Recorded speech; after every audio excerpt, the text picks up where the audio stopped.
The soft thud of returned books hitting the circulation desk had become my Tuesday evening lullaby. I was alone in the Millbrook Public Library, the last patron having shuffled out 20 minutes ago, leaving only the familiar hum of fluorescent lights and the distant whisper of the heating system. I'd worked here for 4 years, long enough to know every creak in the hardwood floors, every patron's routine, every shadow that belonged. That's when I heard it, a faint metallic click from somewhere near the reference section, followed by what sounded like a chair being carefully repositioned. I paused, my hand hovering over a stack of mystery novels. The building should have been empty except for me. The sound was too deliberate, too precise to be the old building settling. "Hello," I called out, my voice echoing in cavernous space.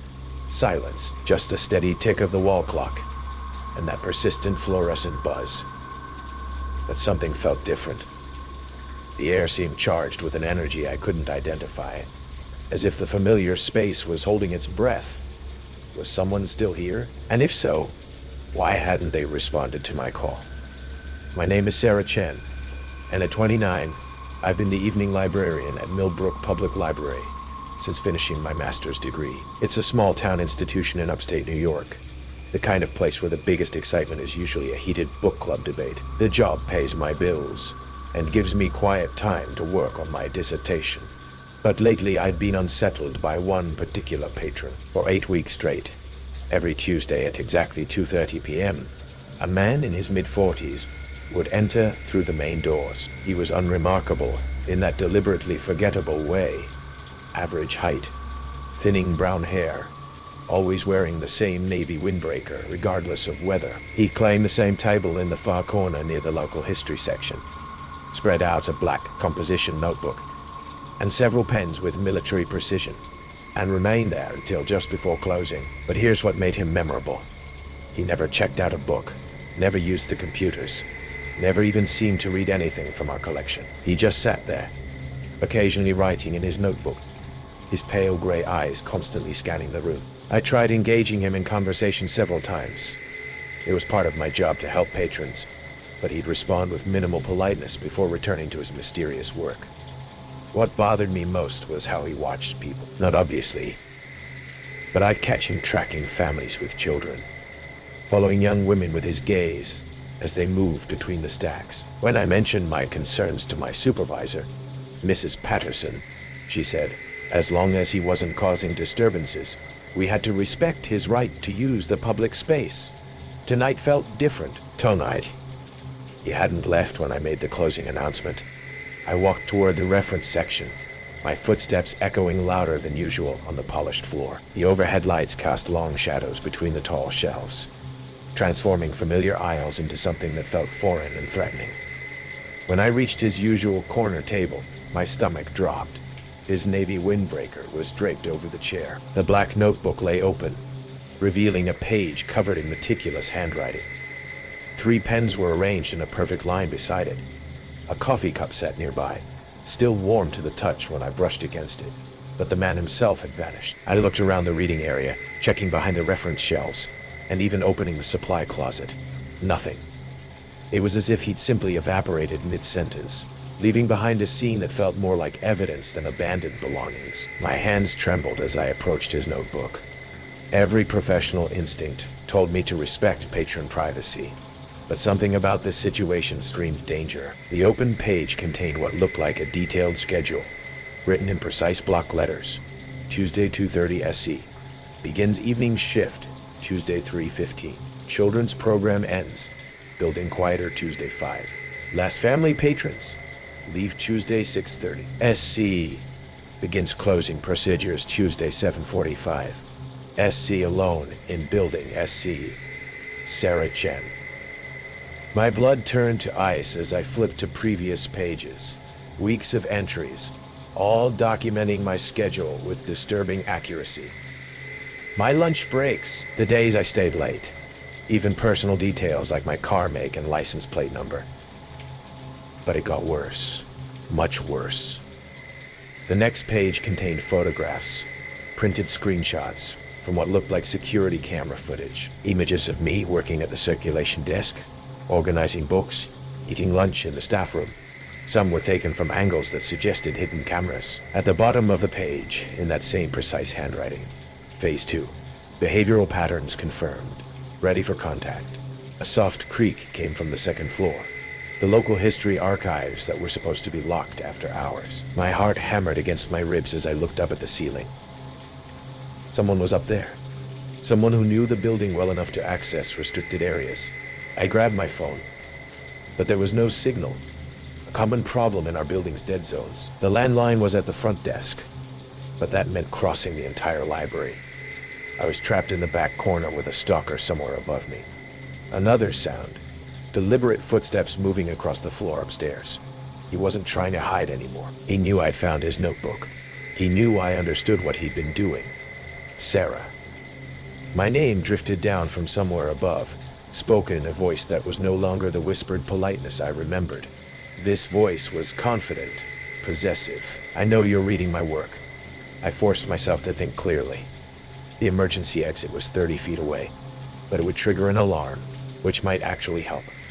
The front door was locked, but I had keys. The basement had another exit, but it was dark and isolated. I've been very patient, he continued, his voice seeming to come from the ventilation system now. Weeks of observation, documentation, analysis. You're very predictable, Sarah. Very routine-oriented. Very alone. I crept toward the emergency exit, trying to keep my footsteps silent. The red exit sign glowed like a beacon, but each step felt like it took forever. I know you found my research, he said, and I could hear him moving again, descending the stairs. I wanted you to find it. I wanted you to understand how thoroughly I know you. How long I've been preparing for this conversation. The emergency exit was 10 feet away when I heard his footsteps behind me, no longer attempting stealth. I lunged for the door, slamming my shoulder against the release bar. The door flew open, and immediately the building filled with the piercing shriek of the fire alarm.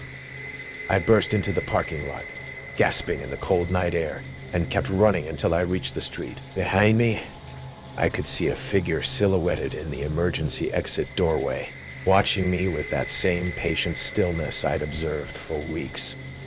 The police arrived within minutes, their sirens cutting through the night. They found his surveillance equipment hidden in the archives, a sophisticated setup with wireless cameras, recording devices and files on dozens of women across 3 counties. They identified him through fingerprints.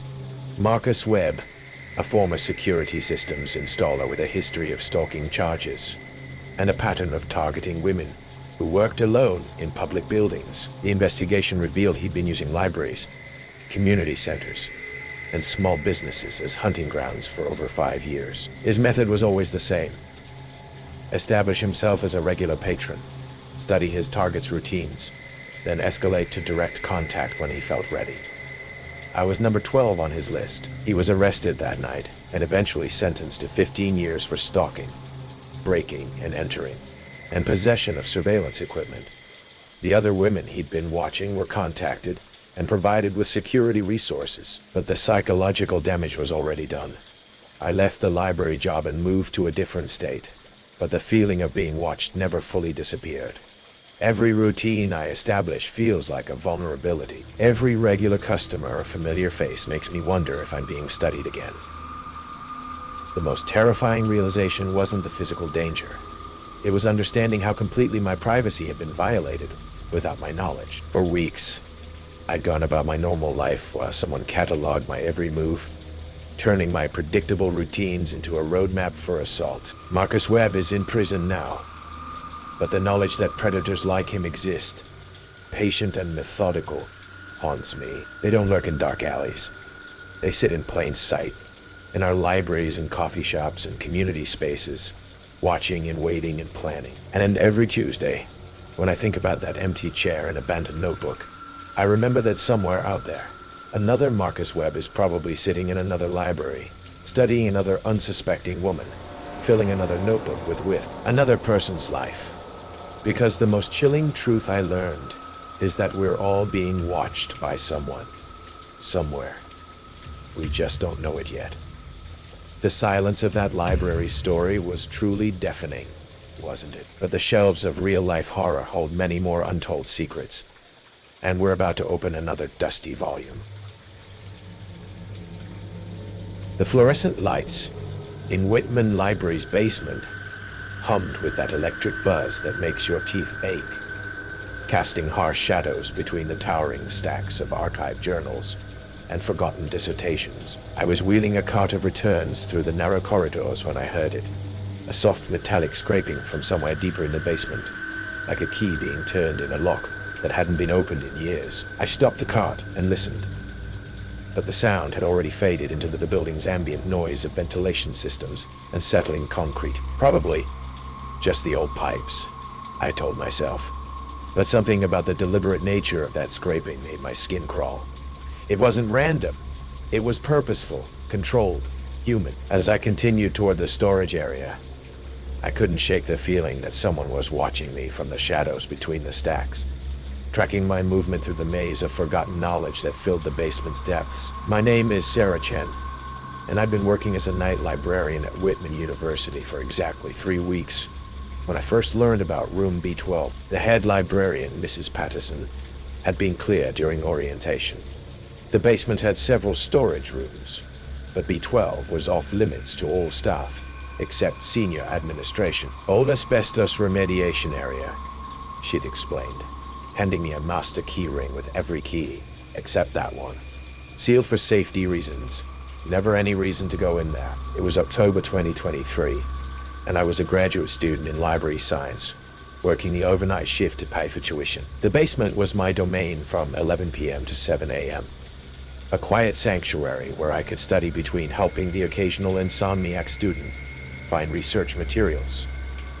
But room B12 haunted me from the start. It sat at the end of a dead-end corridor, behind a heavy steel door marked with faded warning signs about authorized personnel only. Unlike the other storage rooms, this one had no window, no inventory sheet posted outside, and a lock that looked far more sophisticated than necessary for a simple asbestos containment area.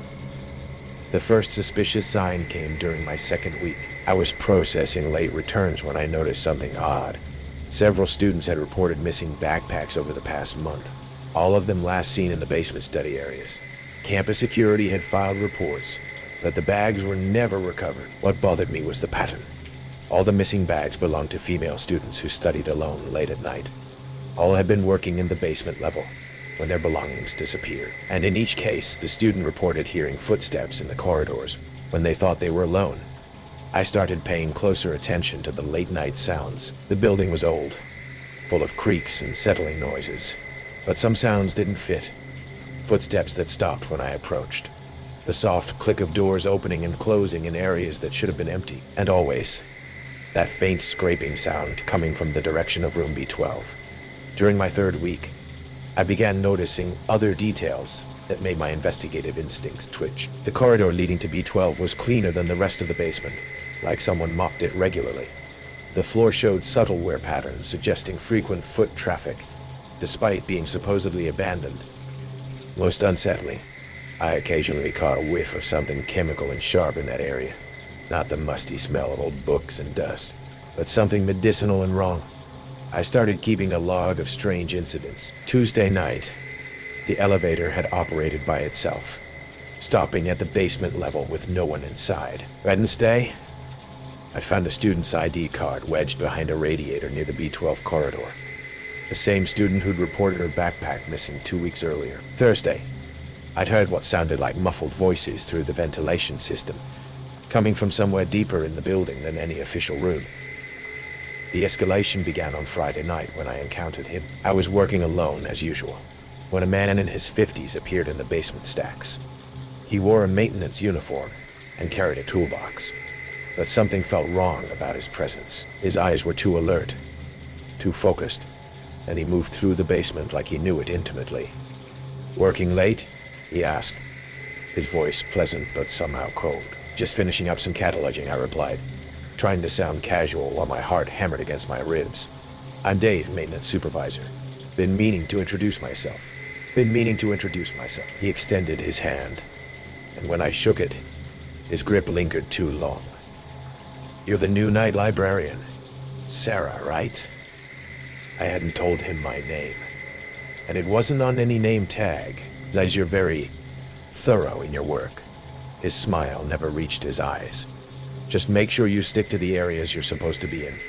Basement can be dangerous for someone who doesn't know their way around. After he left, I checked with day shift staff about Dave. No one knew of a maintenance supervisor by that name. The real maintenance crew worked during business hours and didn't have access to the basement after 6 p.m. That night, I heard voices coming from the B12 corridor. Not muffled this time, but clear enough to make out fragments. Schedule tomorrow. New one downstairs. Has to be quiet. I was reaching for my phone to call campus security when a student burst through the basement entrance. Tears streaming down her face. Emma Rodriguez, a sophomore I recognized from previous late-night study sessions. My backpack. She gasped. Someone took my backpack. I saw him carry it into that locked room. Please, I need it back. My thesis research is in there, months of work. Emma, slow down. What locked room? The one at the end of the hall. B12, I followed him. But the door was locked. Please, you have keys, right? Can you check? My hand shook as I pulled out my keyring. Mrs. Patterson's warning echoed in my mind. But Emma's desperation was real. And if someone was stealing from students, I had a duty to investigate. The lock on B12 was a heavy deadbolt that required significant force to turn. As it clicked open, a wave of stale air rushed out, carrying scents that made my stomach lurch. Dust, mold, and something organic and rotten that spoke of things left too long in the dark. I pushed the door open and reached for the light switch. The single bulb revealed a scene that will haunt me for the rest of my life. The room was larger than I'd expected, maybe 20 by 15 feet, with concrete walls and no windows. But it wasn't the size that froze my blood. It was the contents. Dozens of backpacks, purses, and personal bags lined the walls, some hanging from hooks, others piled in corners. Many were covered in a thick layer of dust, but others looked recent, and some showed dark stains that could only be blood. Emma's backpack sat on a table in the center of the room, surrounded by driver's licenses, student IDs, and personal items I recognized from missing person reports I had seen posted around campus. Some of the licenses were years old. Faces of young women who'd vanished without a trace. But the most terrifying discovery was the wall of photographs. Dozens of surveillance photos showing female students in the library, on campus, walking to their cars, all taken without their knowledge, all annotated with dates, times, and personal details. Jesus Christ, Emma whispered behind me. How many are there? I was counting bags when I heard footsteps in the corridor. Slow, deliberate, approaching the open door. Dave's voice called out, closer than I'd expected. Sarah? Everything okay down there? I grabbed Emma's backpack and pushed her toward the door. We need to go. Now. But Dave was already blocking the corridor, no longer wearing his friendly maintenance worker mask. His eyes were cold and calculating, and he held something in his hand that looked like a syringe. I really hoped you'd follow the rules, Sarah. Mrs. Patterson was very specific about your boundaries. The pieces clicked into place with horrible clarity. Mrs. Patterson, who'd hired me specifically for the night shift, who'd given me keys to every room, except this one, who'd known my name and schedule and habits, just like all the other girls whose belongings now lined these walls. I pushed Emma behind me, backing toward the room's far corner. The police are coming. I lied. I called them when I heard the voices. Dave smiled, advancing slowly. No, you didn't. Your phone has no signal down here. We make sure of that. Besides, who would believe you? A new employee making wild accusations against respected staff members? That's when I realized the true scope of the operation. This wasn't one predator. This was organized, institutional, involving people with access and authority. People who could make students disappear and explain it away as dropouts or transfers. Emma found her voice. My roommate knows where I am. If I don't come back, your roommate thinks you're studying late. Like always. Dave's tone was patient, practiced. Same thing we told all the others' friends and families. I'm not seeing how easily people accept simple explanations. I grabbed a heavy book from a shelf and hurled it at Dave's head. striking him hard enough to knock him backward. Emma and I pushed past him into the corridor, running toward the stairs as he shouted behind us. We burst through the basement door into the main library, Emma screaming for help, while I dialed 911 on my now functioning phone. Campus security arrived within minutes, followed by city police and FBI investigators, who'd been tracking a series of disappearances across multiple universities. The investigation revealed a trafficking network that had operated for over a decade, using university basements and maintenance areas as collection points. Dave Morris was actually David Morse, a convicted sex offender who'd used forged credentials to gain employment at 7 different colleges. Mrs. Patterson was arrested at her home, along with 2 other university administrators who'd provided cover for the operation. They'd systematically targeted vulnerable students, those who studied alone, had few local connections, and wouldn't be immediately missed. The bags in room B12 belonged to 37 different women. 17 were found alive in various locations across 3 states. 20 were never found, their fates confirmed only by the DNA evidence recovered from their belongings. I never returned to Whitman University. The experience shattered my faith in institutional safety and left me with PTSD that required months of therapy. Emma transferred to another school, but we stayed in touch, bound by our shared survival of something that should never have existed. 6 months after the arrests, I received a letter forwarded through my lawyer. No return address postmarked from a federal prison. Inside was a single line. Room B12 was just the beginning, Sarah. There are others. I changed my name and moved across the country, but I still have nightmares about that basement, about the photographs on the wall, about the voices in the ventilation system, plotting their next collection. Because some locked doors are meant to stay locked, not to keep people out, but to keep secrets in.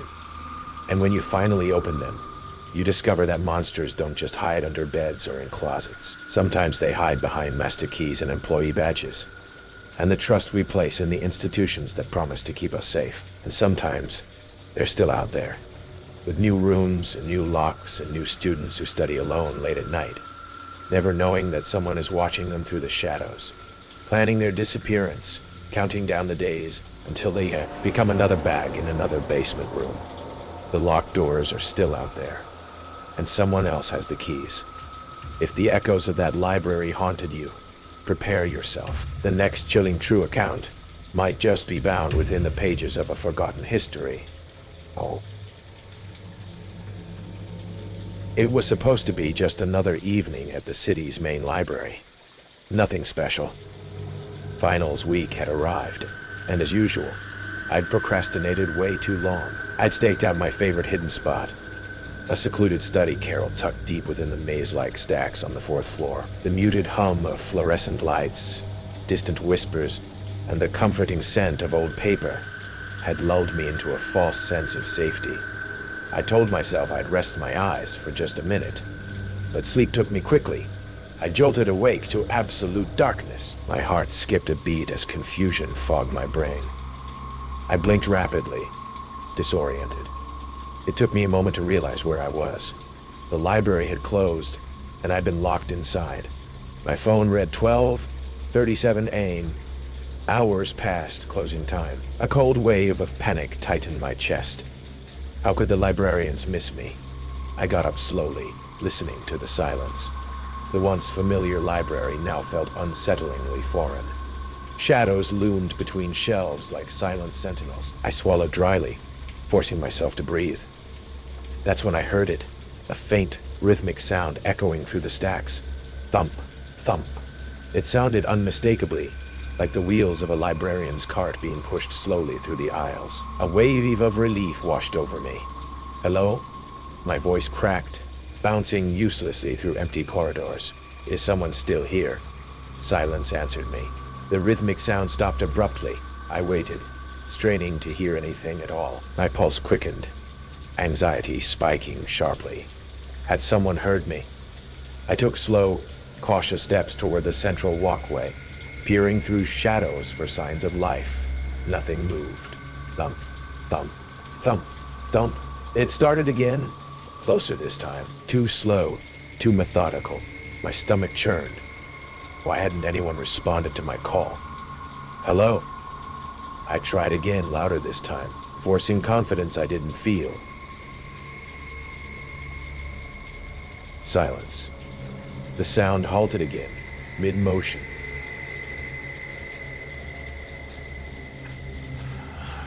My heartbeat filled the emptiness, loud in my ears. It felt like someone was listening, waiting for my next move. I took a cautious step backward. This didn't feel right. Something was off. Librarians always answered. They wouldn't play games. A cold dread settled into my bones. Someone was in here. Someone who didn't belong. I turned slowly, scanning the shadows. Movement flashed briefly between two distant shelves. I froze. Had I imagined it? No. The sound of footsteps whispered softly now, barely audible above my panicked breathing. Someone was definitely here, hidden among endless rows of books. Fear clawed at my throat. I fumbled for my phone again. No reception. I was completely isolated, helpless. The footsteps moved deliberately, calmly, circling through the stacks. Every muscle in my body screamed to run. But where? The exits were locked. I needed a plan. Crouching low, heart hammering, I eased myself toward the emergency stairs. If I could just reach them unseen. Then I saw him. He stepped quietly from behind the shelves, silhouetted by dim emergency lights near the stairwell door. He wore a dark uniform, like a janitor's, but I didn't recognize him from earlier. His eyes caught mine briefly, a glint of menace, and I shrank back into the shadows. Hey. His voice was unsettlingly calm, smooth. You're not supposed to be here. I stayed silent, hoping the darkness hid me. But he took slow, deliberate steps toward me. My breath shook with each step closer. He paused, tilting his head slightly as if listening to my fear. I saw you sleeping earlier, he whispered casually, like we were old friends sharing secrets. Thought you might wake up soon. My throat tightened painfully. He'd been watching me the entire time. In desperation, I bolted, racing blindly through dark aisles. Books and shelves blurred past, adrenaline fueling every step. Behind me, footsteps quickened steadily, relentlessly.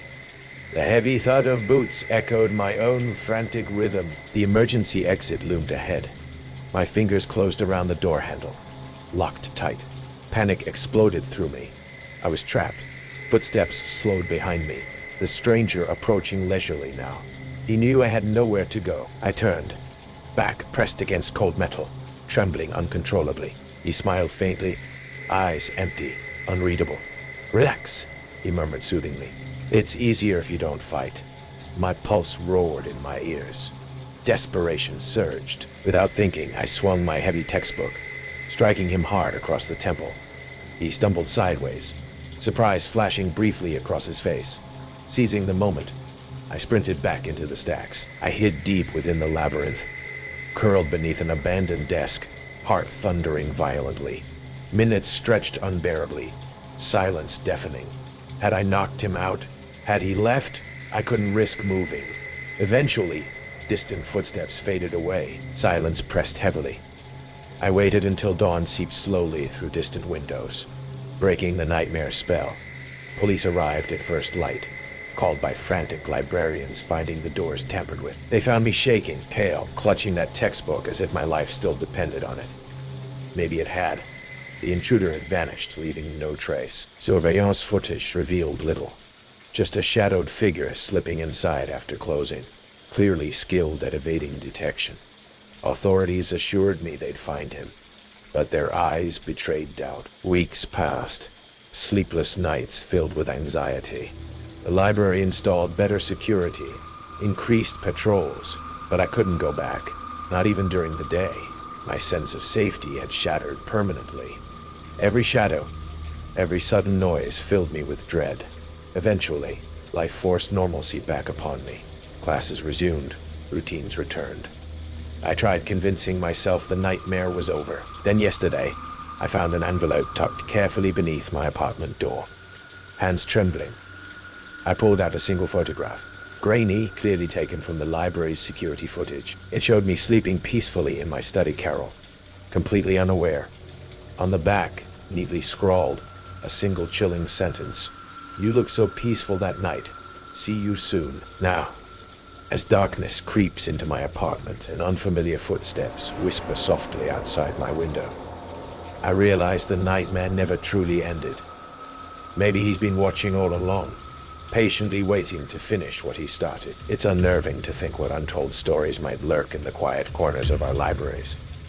And believe me, there's another unnerving tale waiting to be checked out. The library was quiet, the kind of hush that swallowed every sound except the faint hum of the air conditioner.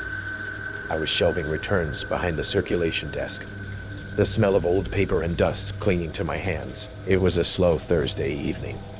Just me and a few regulars in the stacks. Then I heard it, a soft thud, like a book hitting the floor, from the back of the true crime section. I peeked over the counter, but no one was there. The aisle was empty, shadows stretching long under the fluorescent lights. I brushed it off as a book slipping from a shelf, but my skin prickled, like someone's eyes were boring into me from the dark corners. What was making me so jumpy tonight? I'm Sam, 24, a part-time librarian in a small Ohio town, summer 2024. I took this job to pay off student loans while I figured out my next move. The library was an old brick building, creaky but cozy, the kind of place where everyone knew everyone. My co-worker Jen was chatty, always sharing gossip about patrons, while our boss, Mr. Carver, was a stickler for rules but harmless. The job was routine. Check books in, check them out, repeat. But a few weeks ago, we started noticing something odd. Books, mostly thrillers and true crime, kept coming back with specific pages torn out. Not random, always pages with crime scene details or victim profiles. It was creepy, but we figured it was kids messing around. That night, I found another one, a battered copy of In Cold Blood, pages 87 to 92 ripped clean out. I sighed, setting it aside for repair. But then I noticed the return slip. It was dropped off after hours, no name, just a timestamp from the book drop. I checked the security footage on the library's ancient computer. The grainy video showed a woman, maybe 30, sliding the book into the slot at 2 a.m. She wore a hoodie, her face hidden, and drove off in a white pickup truck. The same truck we'd seen on other clips, driven by different people. A guy in a baseball cap, an older man with glasses, each dropping off damaged books. My stomach nodded. Why the same truck? The next day I showed Jen the footage. She laughed it off, saying it was probably a prank, but her eyes darted nervously. Mr. Carver told us to stop snooping and focus on work, but he seemed tense, his hands shaking as he adjusted his glasses. That evening, I found a sticky note on my desk. Stop looking. No signature, just blocky letters in black ink. My heart skipped. I glanced around, but the library was nearly empty. Just a kid reading comics and an old lady flipping through magazines. The thud came again, louder, from the true crime aisle. I grabbed a letter opener, my palms sweaty, and crept toward the sound.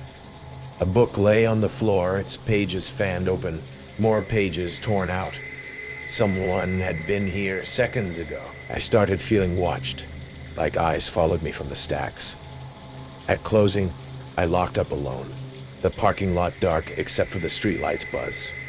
As I walked to my car, I heard a low rumble, an engine idling. A white pickup truck sat at the lot's edge, its headlights off, exhaust curling in the humid air. My breath hitched. I fumbled my keys, diving into my car and peeling out. The truck didn't follow, but its silhouette burned into my mind. Was I overreacting? Maybe it was just a coincidence, but that note, "Stop looking," felt like a warning. The next night, I stayed late to dig through the damaged books. The missing pages all described similar crimes. Abductions, no bodies found, cases unsolved. My hands shook as I cross-checked names online. Some victims were local, vanished years ago. Then my phone buzzed. A text from an unknown number. "You're digging too deep, Sam." I dropped the phone, its screen glowing in the dim library. The air conditioner clicked off, leaving a suffocating silence. Footsteps creaked upstairs where no one should be. I grabbed the letter opener, my heart pounding, and hid under the desk. The steps stopped, followed by a soft chuckle, low and deliberate. I crawled to the security monitor, switching to the upstairs camera. A figure stood in the shadows, face obscured, holding a book. They tore a page out, the sound sharp through the feed, and dropped it, staring straight at the camera. My blood ran cold. I bolted for the back exit, but the door was jammed, the handle slick with something. Oil? Sweat? The footsteps descended the stairs, slow and heavy. I ducked into the storage room, my breath ragged, the smell of mildew choking me. The door creaked open, and I saw him. Mr. Carver, his glasses glinting, a knife in his hand. "You couldn't leave it alone," he said, his voice calm, like he was scolding a kid. My mind raced. Carver, the fussy old librarian, but his eyes were wrong. Cold, predatory. I gripped the letter opener, my knuckles white. "Why?" I choked out. He stepped closer, the knife catching the light. "Some stories need to stay buried," he said. "Like those kids, like you." The white truck flashed in my mind. His truck, loaned out to others. A network of people silencing questions. His motive was control, a twisted need to erase loose ends, to keep his secrets safe. I lunged, stabbing the letter opener into his arm. He grunted, the knife clattering to the floor. I shoved past him, sprinting through the library, books tumbling as I ran. He chased me, blood dripping, his footsteps pounding. I reached the front door, yanking it open, and screamed into the night. A passing car's headlights lit up the lot, and Carver froze, then slipped back into the shadows. I collapsed, gasping, as the driver called 911. The police arrested Carver the next day, but the truck was gone, and so were the others on the tapes. They found a hidden room in his basement, filled with torn pages, photos of missing kids, and a map with marked locations. He'd been abducting teens for years, using the library as a hunting ground, his accomplices covering his tracks. Some victims were found, others not. I quit the library, moved to a new town, but the fear lingers. I check my doors, avoid quiet places, and sometimes, late at night, I hear that thud again, like a book hitting the floor, waiting for me to pick it up. Don't let the shadows of those stacks consume you just yet. We're about to turn another page in the grim archives of true horror. The third floor of the Sterling University Library was my sanctuary, a vast, silent forest of shelves under a vaulted Gothic ceiling. As a history major drowning in finals prep, I'd claimed a secluded carrel in the 900 section as my own. It smelled of old paper, lemon polish, and quiet desperation. For weeks, it was my entire world. The first book appeared on a Tuesday. I'd gone for coffee, and when I returned, it was sitting in the exact center of my meticulously organized notes, a slim volume of Shakespearean sonnets. I frowned, puzzled. I looked around, but the aisle was empty. I figured someone had just left it at the wrong table. I dropped it on the reshelving cart and thought nothing more of it, but the next day, there was another one. A thick, heavy tome on the political history of the Byzantine Empire. This time, I knew it was intentional. My first thought, a silly, fluttering one, was that I had a secret admirer, someone shy, someone academic. It was kind of romantic, in a nerdy, library sort of way. The third book was a detailed botanical guide to North American flora. It was left open to a chapter on poisonous plants, with a beautiful hand-drawn illustration of water hemlock. The romantic notion evaporated, replaced by a tiny, cold seed of unease. That was when I started feeling it, the distinct, prickling sensation of being watched. I'd be lost in a textbook, and suddenly the hairs on my arms would stand up. I'd glance up to see a flicker of movement at the far end of the stacks, or the vague shape of a person disappearing behind a shelf. I told myself I was being paranoid, that finals were making me crazy. The library was full of people, but the books kept coming. Each one left neatly on my desk, a silent daily offering. I started ignoring them, pushing them to the corner of the table. One afternoon, I came back from the restroom to find the botany book had been moved back to the center of my desk. It was open to a different page now. Nightshade. That night, I couldn't sleep. The unease had blossomed into genuine fear. I sat at my dorm room desk and, on a strange impulse, I pulled out a small notebook. I'd started jotting down the Dewey decimal codes from the spines of the books, mostly out of a weird academic curiosity. I hadn't looked at the list since I started it. Now I did. I pulled up the university's online library catalog and started typing them in. The poetry book, 822.3, Shakespeare. The history book, 949.5, Byzantine Empire. The botany book, 581.69. The botany book, 581.69. Poisonous plants. They seemed random, but there were others I'd forgotten to clear off my table. I'd shoved them in my backpack to get them out of the way. I pulled them out. The first was a dense sociological study. Its code was 364.152. I typed it in. My breath caught in my throat. The subject heading appeared on the screen in stark, black letters. Murder. My hands started shaking.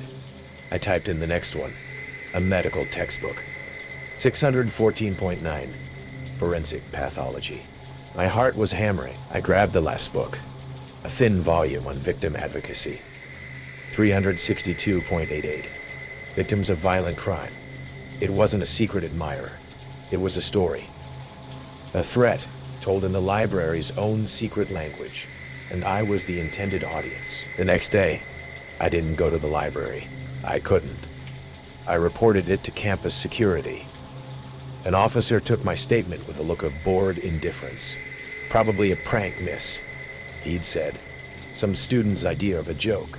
I felt foolish. Hysterical? Maybe he was right. But the fear wouldn't go away. It followed me, a constant shadow. I started seeing him everywhere. A quiet, nondescript student I'd vaguely noticed in the library before. He had pale hair and glasses that seemed too big for his face. I saw him behind me in the coffee line. I saw him sitting 2 rows away in the student union. He never looked at me, but I knew he was there. I was being haunted. My last final was on Friday. I was done. I just had to return one more book. The library was mostly empty, the silence heavier than usual. I told myself just to drop the book and leave, but like a moth to a flame, I found myself walking toward my carrel on the 3rd floor. I had to see. There was a book waiting for me, one last volume. My hands trembled as I picked it up. It wasn't a thick textbook. It was a modern novel, a paperback. The Dewey decimal code on the spine was different. It wasn't a number. It was a single letter, a P for paperback. Below it, in neat typed letters, was the author's last name, Meyer, my last name. I felt a wave of dizziness. My fingers felt numb as I opened the book. It was a new psychological thriller, one I'd seen in bookstores. But tucked inside the front cover was a small glossy photograph. It was a picture of me. I was asleep, in my bed, in my dorm room. The photo had been taken from the foot of the bed, from inside the room. My mouth went dry. My heart felt like it was going to explode. I slammed the book shut and spun around, a scream building in my throat. He was standing there, at the end of the aisle, blocking my exit. The pale student with the big glasses. He was holding a book, his finger marking a page. He gave me a thin, chilling smile. I was wondering when you get to the ending, he said. His voice soft, academic. The epilogue is the best part. That's where the author gets to meet the subject. He took a slow step toward me. I did the only thing I could. I screamed, a raw, ragged sound that tore from my lungs, and hurled the heavy book at his head. He ducked, and in that split second I ran. I fled through the maze of shelves, his soft, unhurried footsteps echoing behind me. The campus police found him an hour later, calmly reshelving a book in the philosophy section. His name was Daniel, a graduate student in library and information science, a model student. He told the police it was a narrative experiment. They searched his apartment. They found maps of the library, detailed schedules of my classes, and notes on my habits. They also found dozens of other stories planned out for other female students, each told in the cold, precise language of the Dewey decimal system.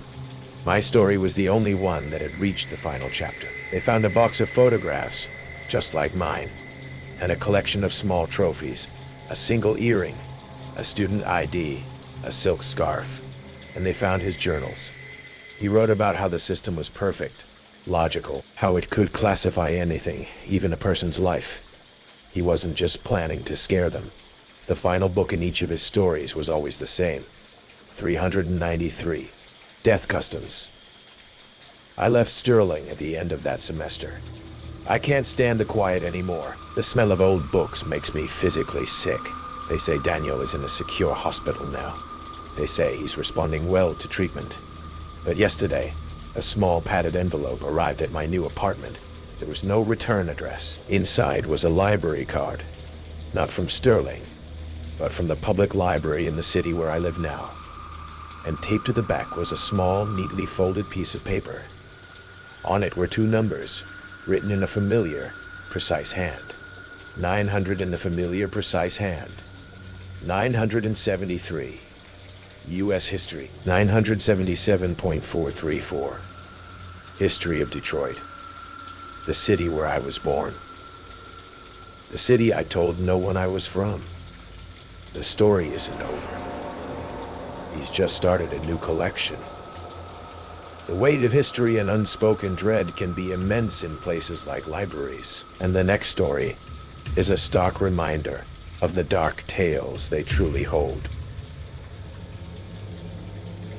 The campfire crackled softly in the darkness of Yosemite Valley, casting dancing shadows across the granite walls that rose like ancient cathedrals around our campsite.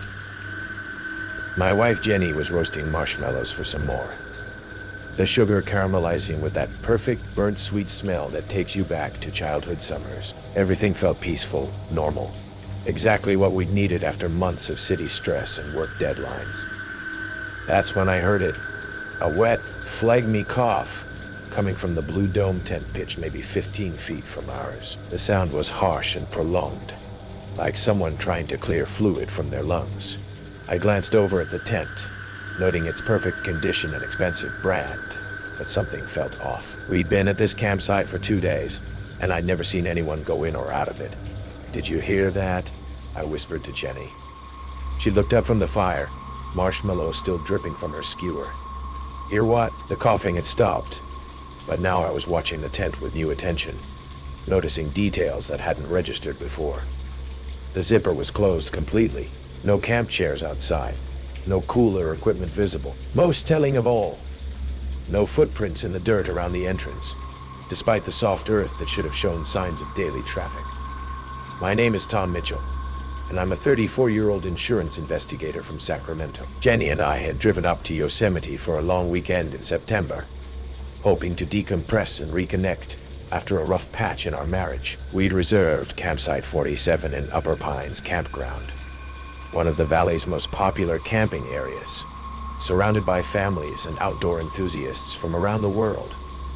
The mysterious tent had been there when we arrived on Friday afternoon. Blue and gray, expensive looking, the kind serious backpackers use for extended wilderness trips.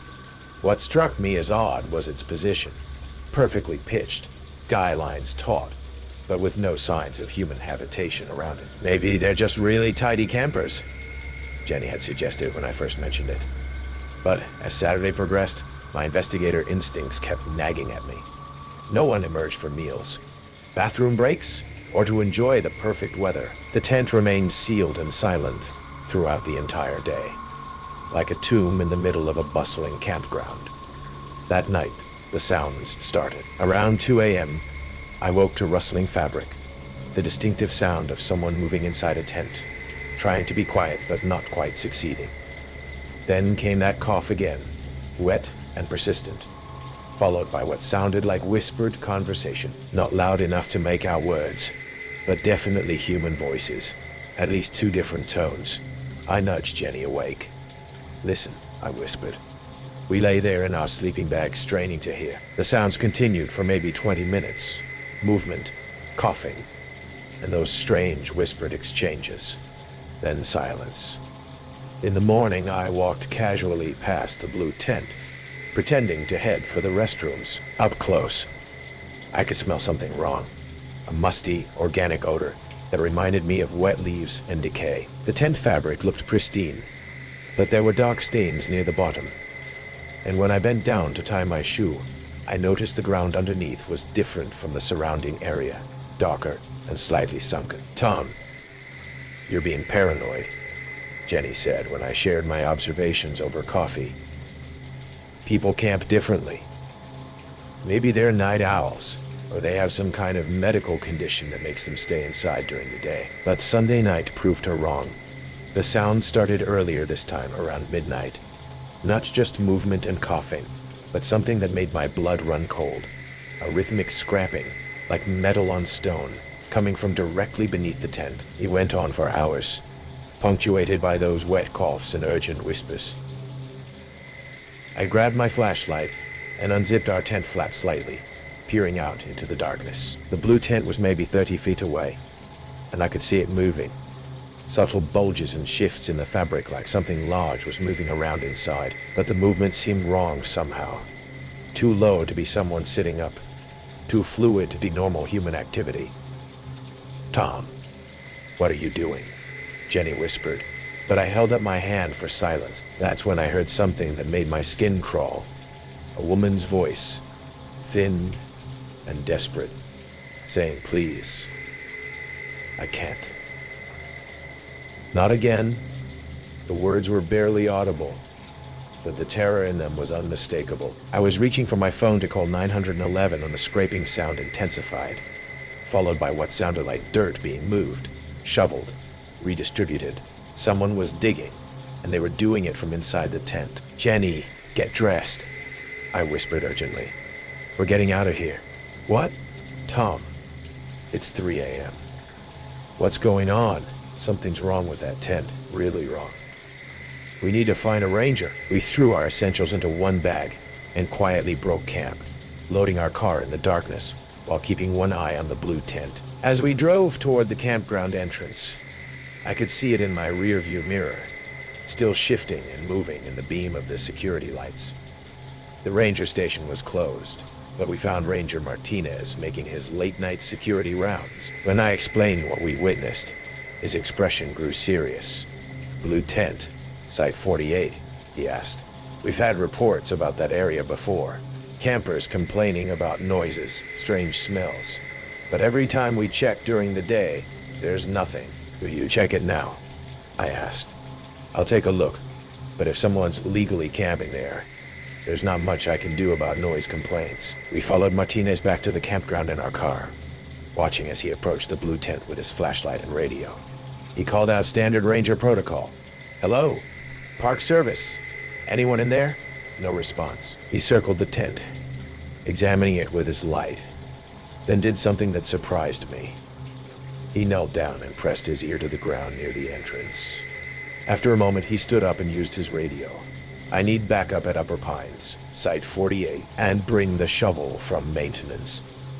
2 hours later, as dawn broke over Yosemite Valley, we watched as rangers and county deputies excavated the area beneath where the tent had been pitched. They found a carefully concealed entrance to what appeared to be a natural cave system, camouflaged with a wooden trapdoor and covered with soil and vegetation. The cave extended maybe 15 feet underground, equipped with battery-powered lights, sleeping bags, and containers of food and water. But most disturbing were the personal belongings they recovered. Driver's licenses, wallets, and jewelry belonging to 7 different people, all reported missing from various national parks over the past 2 years. The tent itself, when examined closely, was exactly as I'd observed from a distance: moldy, stained, and clearly abandoned for weeks. But the cave system underneath had been actively used recently. Someone had been living there, using the tent as camouflage, while moving through the underground tunnels that connected to various points throughout the valley. Ranger Martinez later explained that they'd been tracking a suspected human trafficking operation that used national parks as waypoints. moving victims through remote areas where they could operate without detection. The underground idiots allowed them to stay invisible during the day while conducting business at night. The voices you heard, he told us, were probably victims being held temporarily before transport. The coughing, the digging sounds. They were expanding the tunnel system, making it harder for us to track them. The investigation ultimately led to the arrest of a network that had been abducting hikers and campers, using them for forced labor in remote marijuana operations throughout the Sierra Nevada. The cave system in Yosemite was just one of dozens of similar hideyouts they constructed in national parks across California. Jenny and I gave statements to federal investigators, but the experience shattered something fundamental about our sense of safety in nature. We'd thought the wilderness was dangerous because of bears and falls and weather. We never imagined that predators could literally live beneath our feet, using our trust in the park system against us. I still camp, but differently now. I research every campground, check recent incident reports, and never ignore my instincts when something feels wrong. I carry a satellite communicator and know the exact protocol for reporting suspicious activity to park authorities. But mostly I listen. I listen for sounds that don't belong, for voices in distress, for the whispered conversations of people who should be sleeping, but aren't. Because that night in Yosemite taught me that monsters are real, and they're smart enough to hide in plain sight, patient enough to wait for the perfect victim, and organized enough to turn paradise into a hunting ground. 3 months after our experience, I received a letter forwarded through the Park Service. No return address, postmarked from somewhere in Nevada. Inside was a single photograph of a campground I didn't recognize, with a familiar blue tent pitched in the background. On the back, someone had written in neat handwriting, "Thanks for the practice run, Tom. Next time we'll be more careful about the noise." The tent is still out there somewhere, in some other park, at some other campsite, and underneath it, predators are waiting for the next family who thinks they're safe in America's protected wilderness. Because some campsites aren't what they seem, and some tents are doors to places you never want to go. In Florida, summer isn't a season. It's a sentence. The heat is a physical weight, the air thick enough to drink. When I was 11, in the summer of 2002, the only relief from that suffocating heat was the promise of two things: the community pool and the distant, tinny jingle of an ice cream truck. That sound was the anthem of our childhood. It meant freedom, sugar, and a few precious minutes of frozen bliss. My friends, Leland and Ben, and I would drop our bikes in a tangled heap on the lawn and sprint inside, begging our moms for a few crumpled dollar bills. When we heard it one Tuesday afternoon, we weren't alarmed. We were thrilled. We were biking down the long, curving expanse of Palmetto Drive when the first few notes of Pop Goes the Weasel drifted through the humid air. But something was wrong. The melody was warped, slurring like a cassette tape left on a hot dashboard. It was slow. Painfully slow. An old beat-up truck rounded the corner. It was white, with streaks of rust bleeding from the wheel wells. The cartoon ice cream cones painted on the side were faded, their cheerful faces peeled and sun-bleached into what looked more like leering masks. It drove past us, the distorted music seeming to drag in the heat, and continued down the road without stopping. "That was weird," Liam said, wiping sweat from his forehead. We shrugged it off. Maybe the speaker was broken. But 5 minutes later, on a different street, we heard it again. The same truck. The same funeral dirge version of a children's song. It passed us, a dark shape visible behind the tinted windshield, and turned at the next corner. It didn't stop. It didn't slow down. It just passed us. The third time it happened, the thrill was gone, replaced by a cold, prickling unease. We were on the other side of the neighborhood, near the retention pond, and there it was, idling at the end of the cul-de-sac, waiting. The music was even slower now, each note groaning with a sick, mechanical sorrow. It wasn't looking for customers. It was looking for us. We were just kids. We didn't have words like stalking or predator in our active vocabulary, but we had instinct. and every instinct screamed that this was wrong. The rest of the afternoon was spent with one eye constantly over our shoulders, our bike rides taking on a new, frantic urgency. We'd see it in the distance, a flash of white at the end of a street, the faint, distorted melody hanging in the air like a bad smell. It never got too close. It just shadowed us, a shark circling in the deep. We tried to tell our parents. My dad, watching the evening news, just waved a hand dismissively. It's an ice cream truck. Driving around neighborhoods is what it does. They saw it through adult eyes, a harmless piece of nostalgia. We saw it for what it was, a threat that had singled us out. The paranoia took root. We started biking in a tight cluster, never letting anyone lag behind. We made a rule: never be the last one to leave. One afternoon, Ben's chain slipped off his bike. Liam and I circled back, and that's when we saw it. The truck was parked a block away, silent for the first time. The music was off. It was just sitting there, watching us fix the chain, its windows dark and inscrutable. The silence was somehow more terrifying than the music. The true terror came a week later. I'd stayed late at Liam's house, and I was biking home alone as the sky bruised from orange to a deep, dusky purple. I was on my street, just 3 houses down from my own, when I heard it.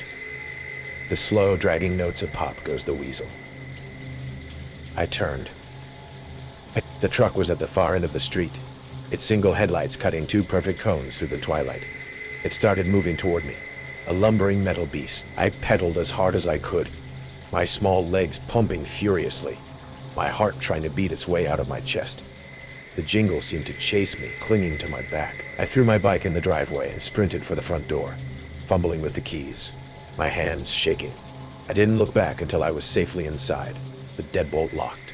I peeked through the blinds. The truck was parked directly in front of my house. The jingle ground to a halt with a final dying groan. The silence that followed was absolute. Then, with a loud, rusty screech that scraped at my nerves, the side-serving window slid open. The side-serving window slid open. I expected to see a face, but there was nothing. Just a rectangle of profound, bottomless darkness. Then, something was tossed from the opening. It landed on our lawn with a soft, dull thud. It was a bike helmet, a green one, covered in dinosaur stickers. It was the same one worn by a 7-year-old kid named Noah, who lived 2 neighborhoods over. The same Noah who had gone missing a week ago, and whose face was now on flyers stapled to every telephone pole in town. My blood turned to ice water. This wasn't just a threat. It was a trophy case. A message. Then the back doors of the truck began to swing open. I screamed. A raw, terrified sound. My dad came running down the stairs. By the time he got to the window, the truck was gone, peeling away down the street with a roar of its engine. The police found the truck 2 days later, abandoned in a desolate lot near the Everglades. The inside was stripped bare, except for the lingering, sickly sweet smell of melted ice cream and something else, something metallic and wrong. In a hidden compartment, they found a small, heartbreaking collection. A single pink sneaker, a tarnished silver bracelet, a child's library card. But they found no fingerprints, no DNA, no clue as to who had been driving it. The driver, like Noah, was a ghost. I'm 30 now. I live in a city 1,000 miles from Florida. I have a child of my own. I thought I'd left that summer behind me, locked away with other childhood fears, but the sound of an ice cream truck still makes my stomach clench. Last week I was walking my son home from the park. It was a beautiful day. Then I heard it. A faint, tinny melody from a few streets over. It wasn't Pop Goes the Weasel, but it was slow, distorted. My son's eyes lit up, but all I felt was a cold, familiar dread. And as we got to our front door, I looked back down the street and saw it. A flash of white turning the corner at the far end of the block. And I knew, with a certainty that chilled me to my very soul, that it was just making its first pass.